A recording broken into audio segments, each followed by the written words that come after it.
আচ্ছা সবাই লক্ষ্য করো, ভাগ না করে ভাগফলকে বৃত্ত দিয়ে এবং ভাগশেষের নিচে দাগ দিয়ে আমরা কি করি? প্রকাশ করি। আমরা ভাগফল প্রকাশ করি এবং ভাগশেষ নির্ণয় করি। ঠিক আছে, আমরা আরো দুই নিয়মে আমরা ভাগ করা শিখছি না? এখন কথা হচ্ছে যে আমরা সহজ পদ্ধতিতে দেখা যাচ্ছে এরকম শূন্যের ভাগ 100, 10, 1000, 10,000, 1 লক্ষ দিয়ে যদি আমরা ভাগ করি তাহলে আমরা কি করব? ভাগফলকে বৃত্ত দিয়ে আমরা প্রকাশ করব। বুঝতে পারছো কোন কথাটা? ভাগফলকে বৃত্ত দিয়ে প্রকাশ করব। এখন কাজ হচ্ছে কি জানো? দেখতে হবে একের পরে শূন্য কয়টা? একের পরে শূন্য দুইটা। তাহলে একের পরে যে শূন্য দুইটা, তাহলে আমরা এই দুইটা শূন্যের জন্য আমরা কি করব জানো? কি এই দুইটা শেষে যে দুইটা অঙ্ক থাকবে, দুইটা নিচে আমরা কি করব? দুইটা দাগ দিব। আর বাকি থাকে কত? 9, 2, 6। এই 9, 2, 6 কে আমরা কি করব? এখন গুণ চিহ্ন দেব। অর্থাৎ বৃত্ত দিব।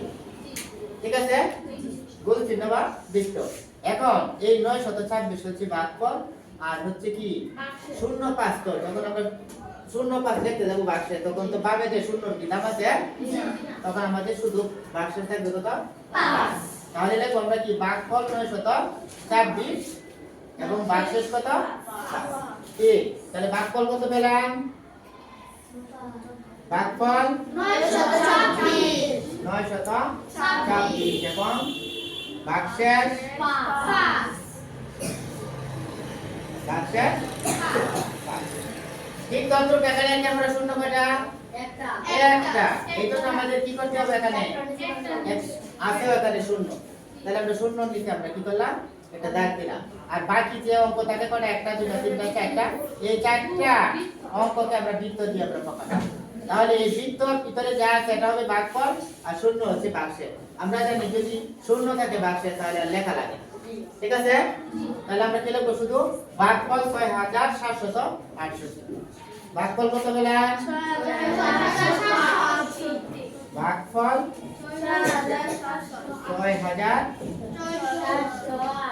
6,768। এখানে কি ভাগশেষ লেখা লাগবে?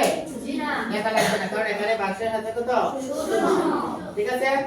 হ্যাঁ, তোমরা লক্ষ্য করো যে এখানে 1, 10, 100, 1000 পর্যন্ত, অর্থাৎ 72,832 কে আমরা কত দ্বারা ভাগ করব? 100 দ্বারা ভাগ করব। অর্থাৎ একের পরে শূন্য কয়টা? দুইটা। আর আমি কি করব? এখানে দুইটা অঙ্ককে আমরা কি করব? দাগ চিহ্ন দিয়ে আমরা চিহ্নিত করব এবং বাকি যে তিনটা অঙ্ক থাকে তিনটা অঙ্ককে আমরা কি করব? বৃত্ত দিয়ে যে কি করব? প্রকাশ করব। ঠিক আছে, অর্থাৎ বৃত্ত দিয়ে আমরা গুণ চিহ্নিত দিলাম। তাহলে এই 7, 2, 8 অর্থাৎ 728 কি হবে? ভাগফল 728 ভাগফল, আর 32 হবে ভাগশেষ। তাহলে এখানে ভাগফল কত? ভাগফল 728 এবং ভাগশেষ কত? 3, 10, 2। এই নিয়মটা কি তোমরা বুঝতে পারছো? সহজ না কঠিন? তাহলে আমরা এরকম শূন্যর ভাগ যদি থাকে তাহলে আমরা ওই যে আগে যে নিয়মে করতাম, এই যে গুণ করিয়া যে একটু কঠিন লাগবে না আমাদের কাছে, তো বড় ওইগুলো আমাদের করতে হবে যখন এরকম না থাকবে। যদি আমাদের দেখা যায় যে এরকম শূন্য দিয়ে ভাগ এসে গেছে, তখন আমরা কি করব? এই কাজ করব। বুঝতে পারছো কোন কথাটা? যেমন যেটা শূন্য থাকবো ওইটা সংখ্যার নিচে আমরা কি করব? দাগ দিয়ে দিব, আর বাকিটাকে আমরা কি করব? বৃত্ত দিয়ে। ওই জায়গায় বৃত্ত না দিলে হবে, তুমি খালি মনে রাখলেই হবে। বুঝছো? সাপোজ এরকম একটা পরীক্ষা এসে গেছে 9, 8, 7, 5, 2, 0। যখন পরীক্ষাটা এসে গেছে 1000 দিয়ে কি করো? ভাগ করো। ঠিক আছে কোন কথাটা? ওই জায়গায় তো তোমারে বলছি না অঙ্ক করার জন্য, এটা হলো অবজেক্টিভ টাইম আছে না, এরকম বোঝার জন্য। তখন কি করবা? যে এখানে শূন্য আমার কয়টা? 3টা। আমি এই 3টা করে নিয়ে আমি 3টা দাগ চালাইলাম মনে মনে, আর বাকি হলো কত? 987। তাহলে আমি এটা ধরে নিব এটা হচ্ছে কি?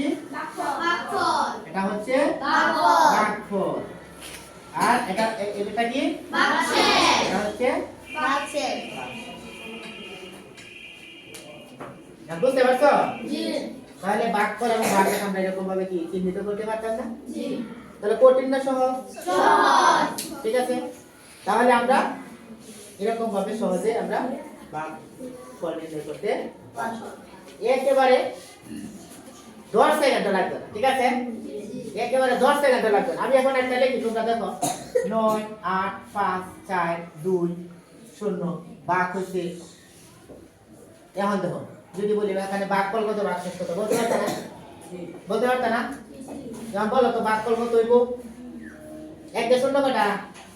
1 2 3 4, তাহলে 1 2 3 4, তাহলে আমি কি করলাম?